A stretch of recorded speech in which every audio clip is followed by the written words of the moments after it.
All right, let me tell you a story. Not just any story, but one that still haunts me every day. It's about friendship, betrayal, and how the people closest to you can turn into your worst enemies. Jake was my best friend since college. Tall, charismatic, the kind of guy who could light up a room with his laugh. We met in a computer science class at the University of Washington, and from day one, we clicked.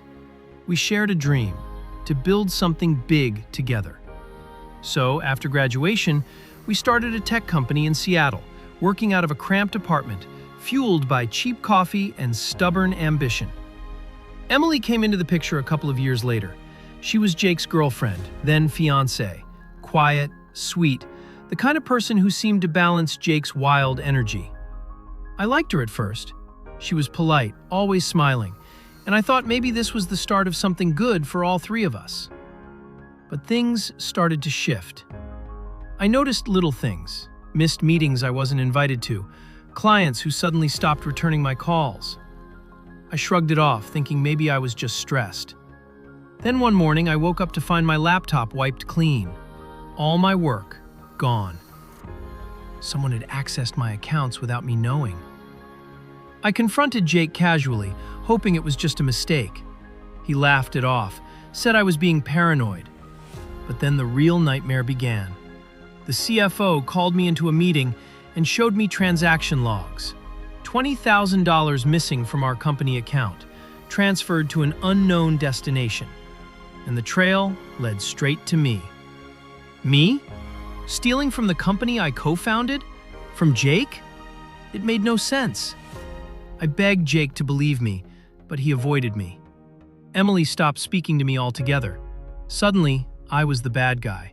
Suspended, my reputation in ruins. I couldn't just accept it.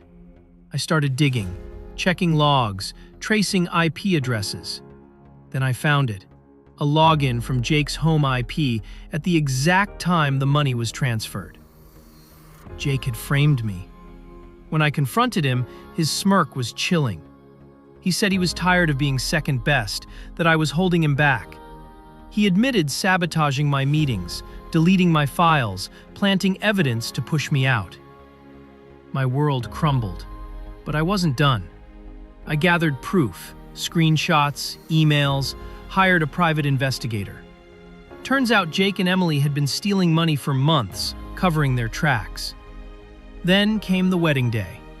Jake was about to seal his victory, sign over company shares, celebrate his win. I knew I had to stop him. I showed up uninvited, trying to stay calm but burning inside. Just as they were about to say their vows, I grabbed the mic and played a video compilation of everything. The confession, hacked logs, money trails.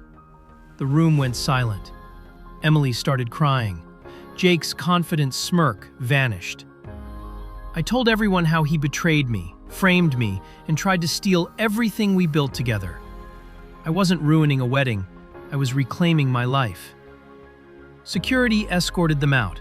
The board froze Jake's shares and launched a full investigation. I was reinstated.